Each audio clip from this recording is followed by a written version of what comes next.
Go spend Christmas with her. I stared at my wife across the living room, convinced I had heard her wrong. Emma was 8 months pregnant, standing beside the Christmas tree with one hand resting beneath her belly. She looked exhausted. Spend Christmas with who? She gave me a small smile. Rachel. That was the moment I should have realized something was terribly wrong. Instead, I made the worst mistake of my life. I nodded. Okay. By sunrise, Emma was gone. No argument, no slammed door, no angry text. Just an empty bedroom, a half-wrapped baby gift beneath the tree, and an envelope on the kitchen table with my name written across it. I opened it with shaking hands. Inside was one sentence.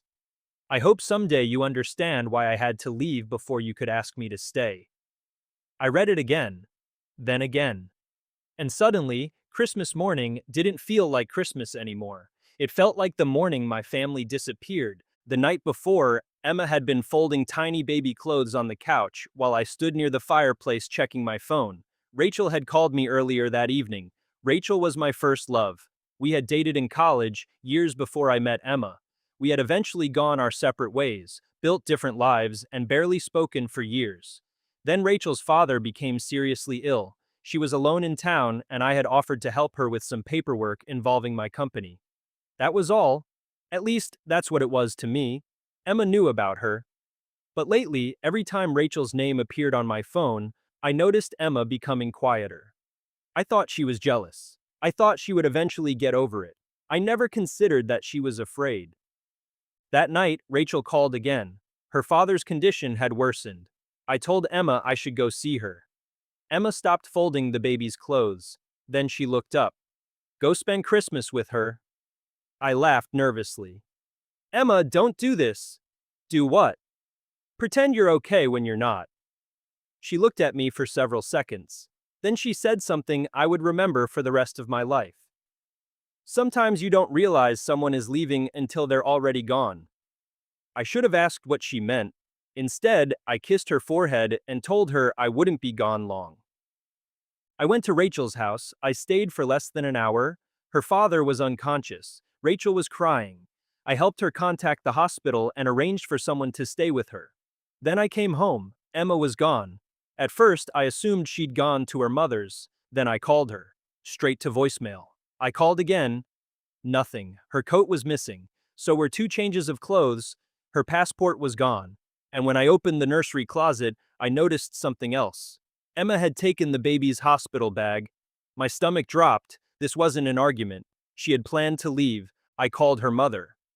She isn't here. Her voice changed when I told her Emma was missing. Daniel, what did you do? I couldn't answer, because I was starting to wonder the same thing. Then I remembered the envelope. I searched the kitchen again. Under the photographs, I found another letter. This one was addressed to our unborn daughter. I almost didn't open it. But I did. Emma had written about feeling the baby kick for the first time, about the nursery, about how she had imagined Christmas mornings with our daughter. Then she wrote, I never wanted my daughter to grow up watching her mother beg to be chosen. I sat down. That sentence destroyed me. Because Emma hadn't left because she stopped loving me. She had left because she believed I had stopped loving her. And then I remembered something I'd completely forgotten.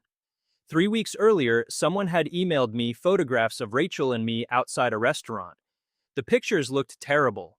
Rachel was holding my arm. I was helping her into her car. From the right angle, it looked intimate.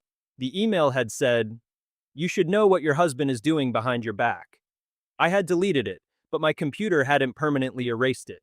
I recovered the message. The sender was anonymous. Then I remembered who knew enough about my relationship with Rachel to manufacture something like this. Marcus, my business partner. For months, Marcus had been trying to convince me to sell my father's company. I'd refused. The company wasn't just an investment to me. It was the last thing my father had built before he died. Marcus wanted control, and I had recently discovered that he'd been moving money between company accounts without my approval. If I became distracted by a collapsing marriage, he could make his move. I called him. He answered immediately. Daniel, did you send Emma those photographs? Silence. Then Marcus sighed. You should have listened to your wife. My grip tightened around the phone. What did you tell her? That you were going to leave her. You lied.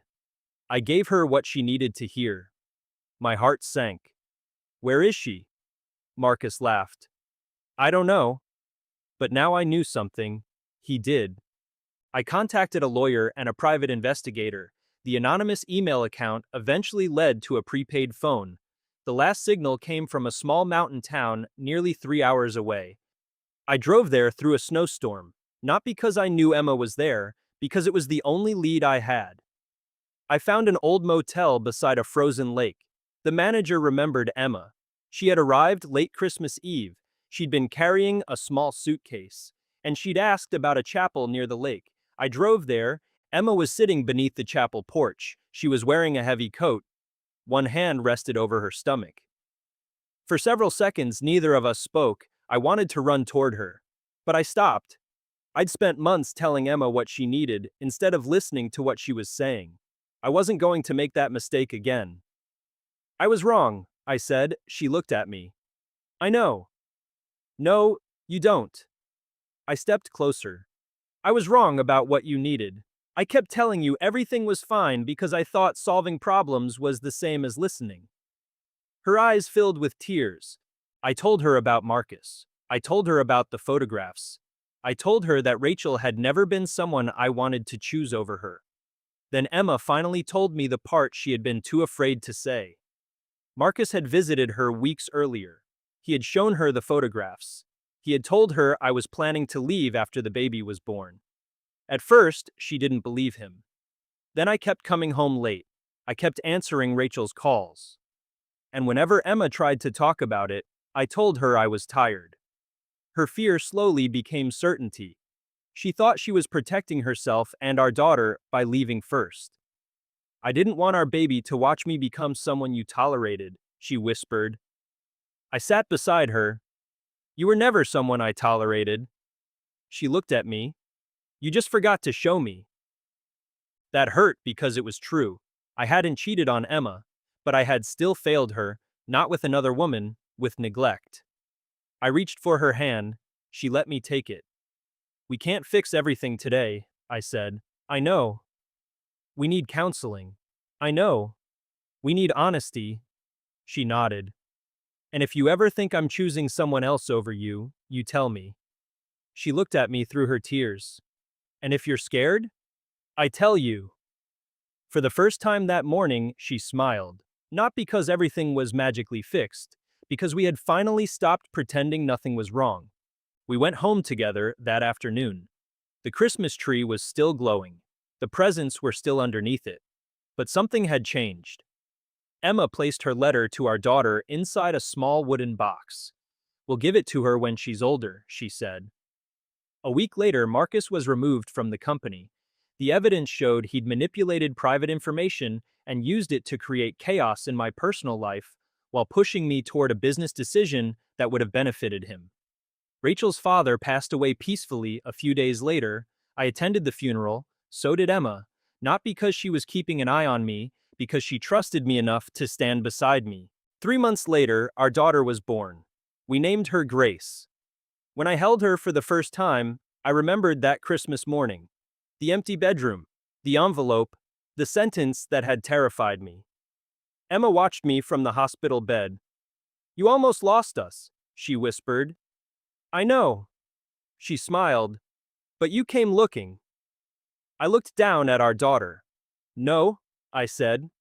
I finally started listening. Years later, Grace would ask why one of our Christmas ornaments had a date written on it. Emma and I would look at each other. Then we'd tell her about the Christmas when her parents almost lost their family because fear was allowed to speak louder than honesty. Emma had told me to spend Christmas with another woman. At the time, I thought she was giving me permission. She wasn't, she was saying goodbye. And by sunrise, she had already decided she would rather disappear than spend another day feeling like someone's second choice. I learned something that Christmas. Love isn't just choosing someone when everything is easy, it's noticing when they're hurting. It's asking questions before assumptions become facts. It's listening before someone has to leave to be heard. And sometimes the greatest second chance isn't getting the person back. It's becoming the person they should never have needed to run from. So tell me honestly, if you were Emma, would you have stayed and confronted Daniel, or would you have left before Christmas morning? And if you've ever believed that a relationship can survive betrayal, fear, or misunderstanding when both people are willing to fight for it, subscribe to Real Cold Revenge. Because sometimes the coldest revenge isn't destroying the person who hurt you. Sometimes it's walking away long enough to discover that you deserve to be chosen without having to